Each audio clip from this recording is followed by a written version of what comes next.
Church of South India Diocese of Medak Holy Trinity Church Bollaram సమర్పిస్తున్న అనుదిన వాక్య ధ్యానాలను వీక్షిస్తున్న ప్రియాతి ప్రేమైన సంఘ సభ్యులకు మరియు దేశ విదేశాల్లో ఈ కార్యక్రమాలను వీక్షిస్తున్న మన ఆత్మీయులైన ప్రేక్షకులందరికీ మన రక్షకుడైన యేసుక్రీస్తు ప్రభుని పేరిట హృదయపూర్వక స్వాగతం.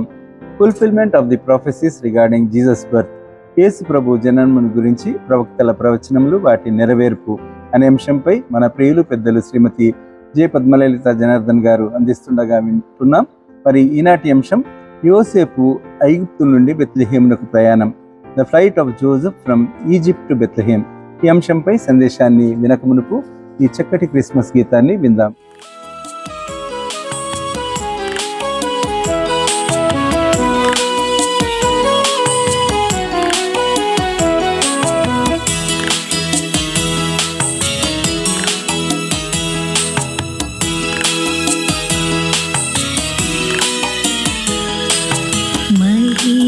సుతుడా వందనం, మహిమాన్వితుడా వందనం, మహిత సుతుడా వందనం, మహిమాన్వితుడా వందనం, మా రక్షక యేసు ప్రభు, మా రక్షక యేసు ప్రభు, మహిమఘనత వందనం, మహిమఘనత వందనం.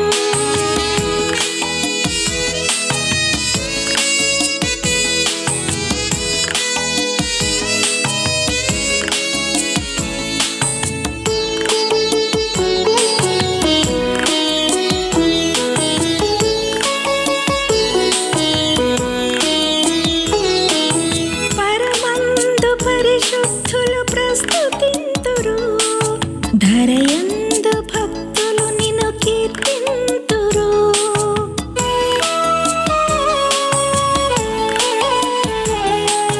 పరమందు పరిశుద్ధులు ప్రస్తుతింతురు, ధరయందు భక్తులు నిన్ను కీర్తింతురు. పరిశుద్ధ సింహాసనాసీనుడా, కరములెత్తి చేసెదను వందనం, పరిశుద్ధ సింహాసనాసీనుడా, కరములెత్తి చేసెదను వందనం, మహిత సుతుడా వందనం, మహిమాన్వితుడా వందనం, మా రక్షక యేసు ప్రభు, మా రక్షక యేసు ప్రభు, మహిమఘనత వందనం, మహిమఘనత వందనం.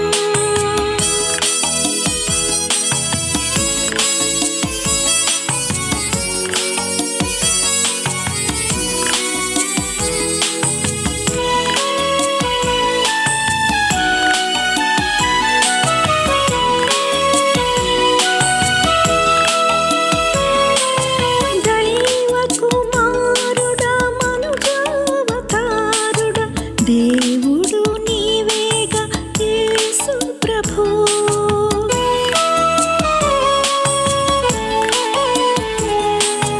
దైవ కుమారుడా మనుజావతారుడా, దేవుడు నీవేగా యేసు ప్రభు, తండ్రి కుమార శుద్ధాత్ముడా, త్రిత్వములో ఏకత్వం వందనం, తండ్రి కుమార శుద్ధాత్ముడా, త్రిత్వములో ఏకత్వం వందనం, మహిత సుతుడా వందనం, మహిమాన్వితుడా వందనం, మా రక్షక యేసు ప్రభు, మా రక్షక యేసు ప్రభు, మహిమఘనత వందనం, మహిమఘనత వందనం.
చెదవందనం మహిత సుతుడా వందనం మహిమాన్వితుడా వందనం మహిత సుతుడా వందనం మహిమాన్వితుడా వందనం మా రక్షక యేసు ప్రభు మా రక్షక యేసు ప్రభు మహిమ ఘనత వందనం మహిమ ఘనత వందనం.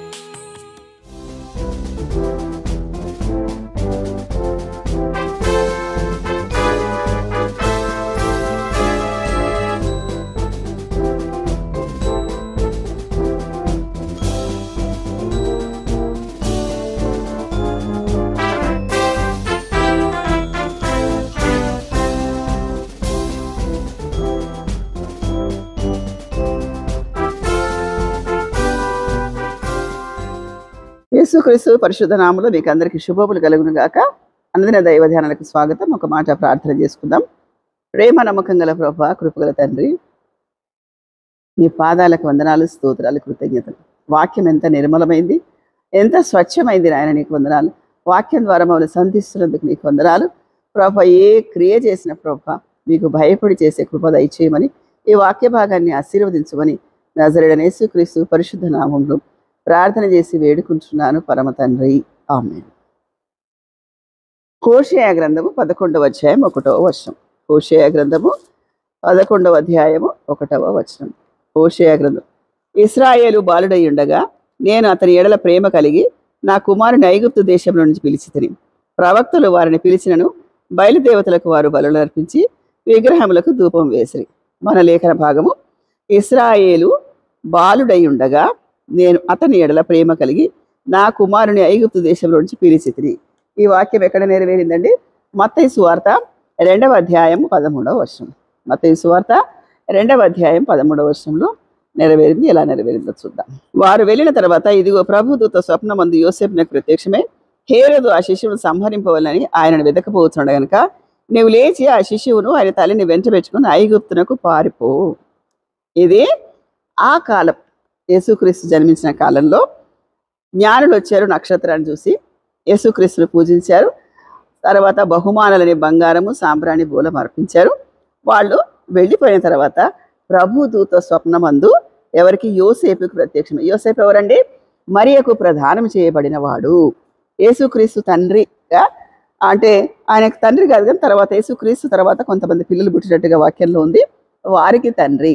యేసుక్రీస్తు పరిశుద్ధాత్మ వలన జన్మించిన వాడు, మరియ తల్లి.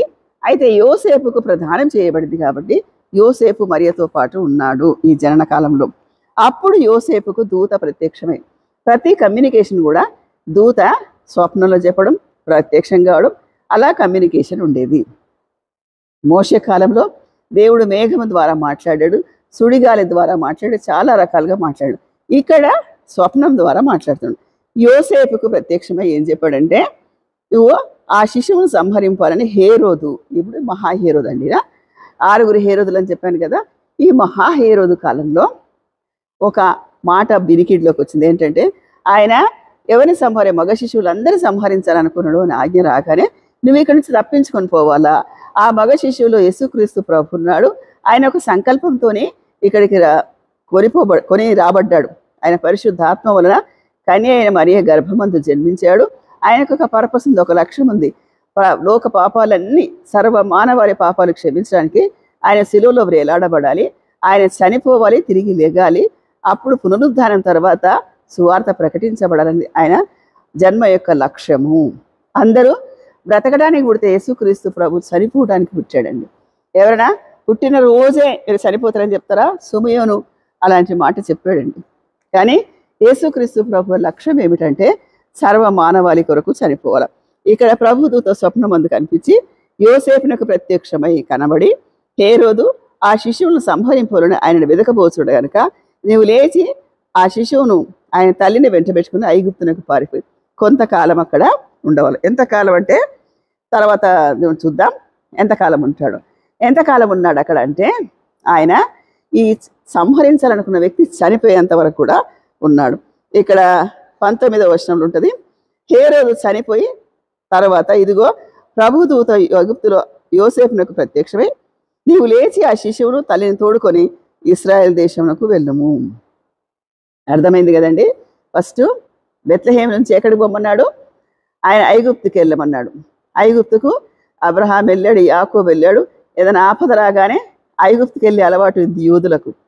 అది కాదు కానీ ఇక్కడ యోసేపుకు ప్రత్యక్షమై చెప్పాడు కాబట్టి ఐగుప్తునికి వెళ్ళి యేసుక్రీస్తు ప్రాణాన్ని యేసుక్రీస్తు పుట్టినది మొదలుకొని ఆ క్షణం నుండి ఆయనను మరణం వెంబడిస్తూనే ఉన్నది. అంటే మొదట హేరోదు చంపాలనుకున్నాడు. రకరకాల థ్రెట్స్ మనం చూస్తూ ఉంటాం.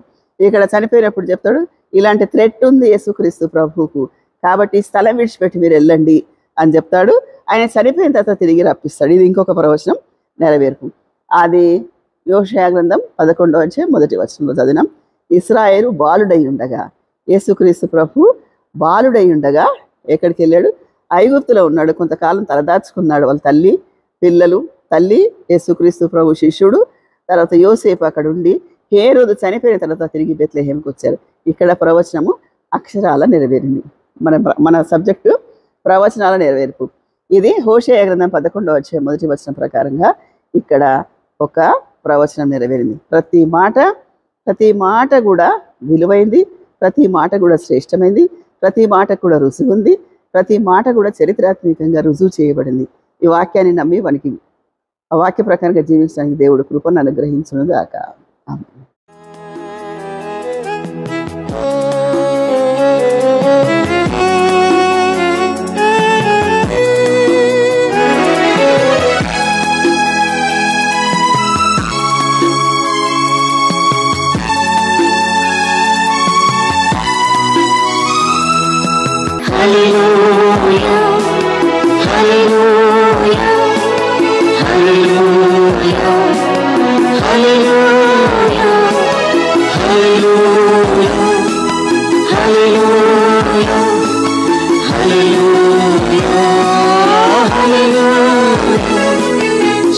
యేసుని జన్మము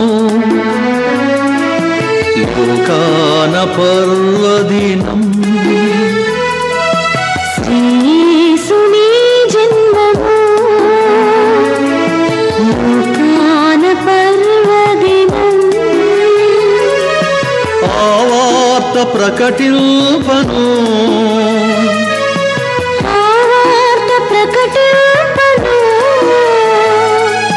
నాకెంతో సంబరము.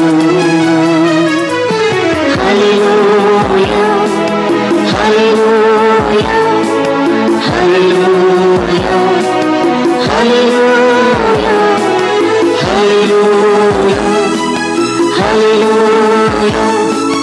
హల్లెలూయా హల్లెలూయా.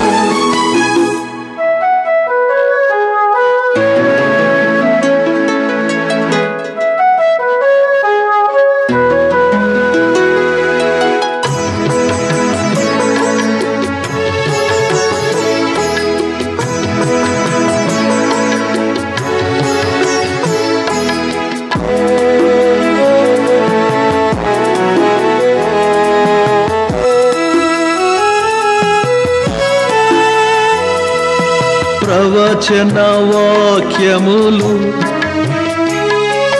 నెరవేరుట కొరకు, ప్రవచన వాక్యములు నెరవేరుట కొరకు, రక్షకుడై లోకములో రక్షకుడై లోకములో కన్య గర్భమున జనించెను, కన్య గర్భమున జనించెను. హల్లెలూయా హల్లెలూయా హల్లెలూయా